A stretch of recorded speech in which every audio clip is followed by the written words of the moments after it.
Well, we find that the second graders, the white children going into what used to be a black school, 53% of them are attending school regularly. We find 95% of those black children who are going to those same schools are attending school. Of course, that's their neighborhood community. Now, we do not have the numbers of the black children who are going to the formerly all-white schools. Is there any way for you to tell how many, if there are any more holdouts this time? No, there's no way to tell, as of this moment, the information we have, who is a holdout or is just staying away from school, or have they enrolled in a private school.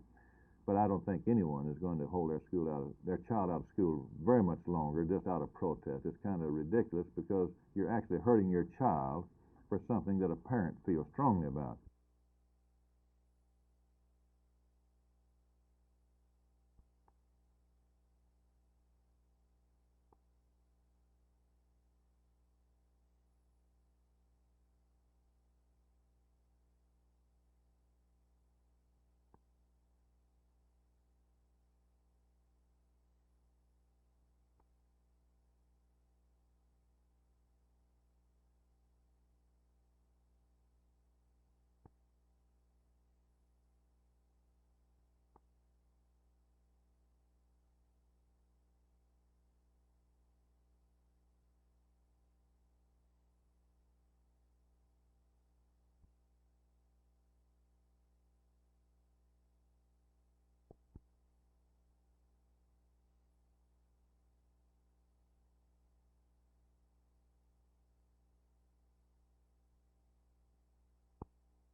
I think there is considerable validity to the argument that if a single meeting place were determined regularly and a regular monthly meeting were held at that particular place, it would be an advantage in that people would know exactly what was going on from month to month.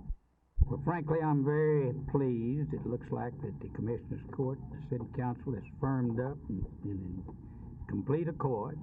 We are going to protect the new chairman. We're going to protect those people that was fired at an illegal meeting and do our dead level best to get the monies to the poor people instead of having it to go as it has in the past.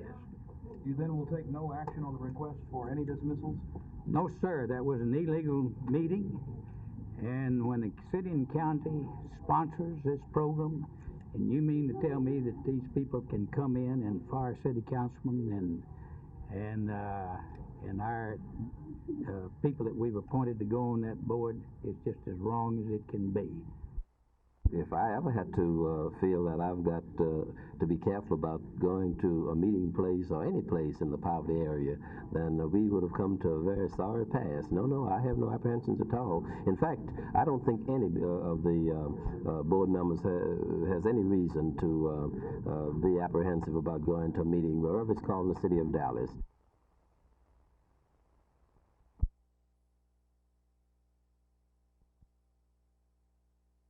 Have you had any official communication from the federal government on it? No, sir. We have not.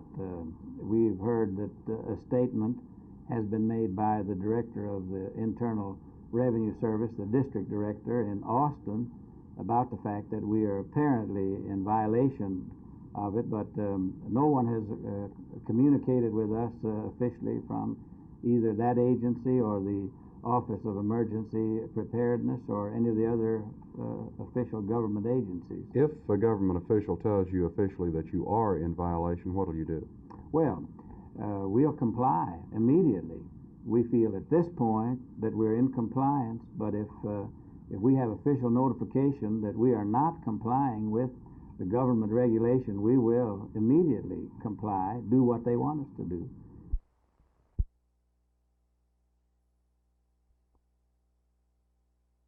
According to Coach Frank Broyles of the University of Arkansas, the Razorbacks this year are fortunate to have some outstanding players in the special skill positions. That's your quarterback, your tailback, and your wide receivers. There is a question on defense for the Razorbacks. Coach Broyles talks about the aspects of the club.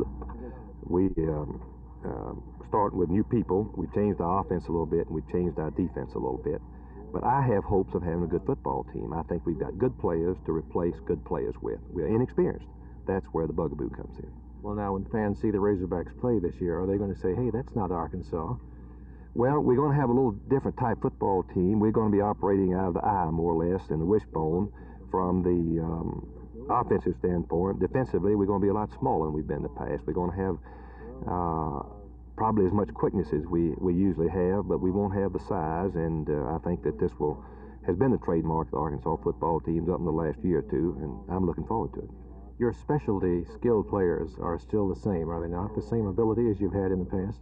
Yes, without the experience of last year's football team. I think that Rippon and Hodge, who played last year, are comparable to Dykes as a sophomore, and I think, of course, that Ferguson didn't get to play as much as a sophomore as Bill did, since he was our regular Montgomery, but he certainly is far advanced because he's quarterbacked a great high school football team 3 years in a row, 3 years in high school. They won 34 and lost 4, and 14-0 in their final season, and he attempted over 900 passes and threw 86 touchdowns, so he's been there. I'm really looking forward to it. There's a lot of pressure, I think, on the whole team because last year our 2 defeats we had in the first and the end of the season there, but I think we have a young team. We're enthusiastic, and I know I am, and I believe that we can be as good as we want to be. Does it bother you that perhaps the defense will not be able to give you the ball in good field position every time? Well, this is something you got to work with, and I don't believe our defense is going to be that bad. I believe that most of those guys are young and they're high hopes, and they know that they got to get a job done, and they've really been working hard, and I just don't believe our defense is going to be that bad. Are you going to have a good running game to go with your passing? I think we're going to have a great offensive line to block for our running game and our passing game. John Richardson can run the ball and just make anybody look bad, and Dickey Morton can come in at any time and do just the same. Are there any youngsters in the Dallas area that you're counting on this year? Well, I would start, of course, with Dickey Morton, who was a very pleasant surprise for us. I didn't know whether Dickey would be ready to step in this year and really play outstanding football. We feel he's got a chance to be an outstanding player. I'm really excited about it, and in practice it's a lot of fun and all that, and I think we'll have a winning season. You showed some great improvement in the spring, and Coach Broyles says you've come along well this fall, too. You'll be running punts back and doing a great deal of work in the tailback position. Coach Broyles says you have quite an afterburner. How long have you had that? Well, I've had it, I guess, all my life, but I haven't used it too much. You plan to use it a lot this year? Yes, sir, I do, on the option. It's when I mostly get the good use out of it. What is your speed in the 40? Well, I ran 4.5 as a freshman, and my speed in the 40 is not too good, I don't think. Now, is there any question on your club that you wish weren't there? Well, yes, I think that I think any football coach would answer that yes, because we're never satisfied, Jerry. We feel like we have areas that we need improving. We worry about these and tend to overlook the stable and the sound positions. But we do worry about the race. We are actually in a race to try to get our defense ready for the first game. They're all inexperienced. Not a one of them played defensive at the position they're playing for this fall. So consequently, we are hurrying along. We're just trying to, let's go, let's learn, let's work, let's study, and try to be ready for that first ball game. Coach Frank Broyles. For Channel 8 Sports, Jerry Haynes, Razorback Stadium on the University of campus here at Fayetteville.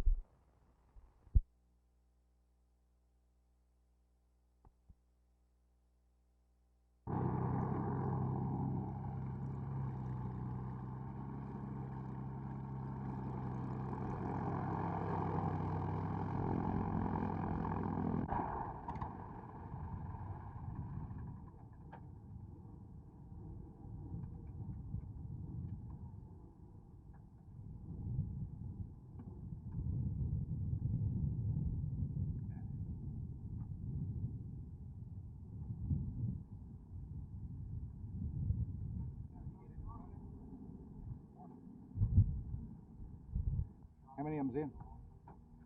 Got about 6 in now, Colonel. Is the secret weapon here yet? Well, that's a secret. It is coming, though, is it? Oh, yeah, it'll be here. It'll be here, Colonel.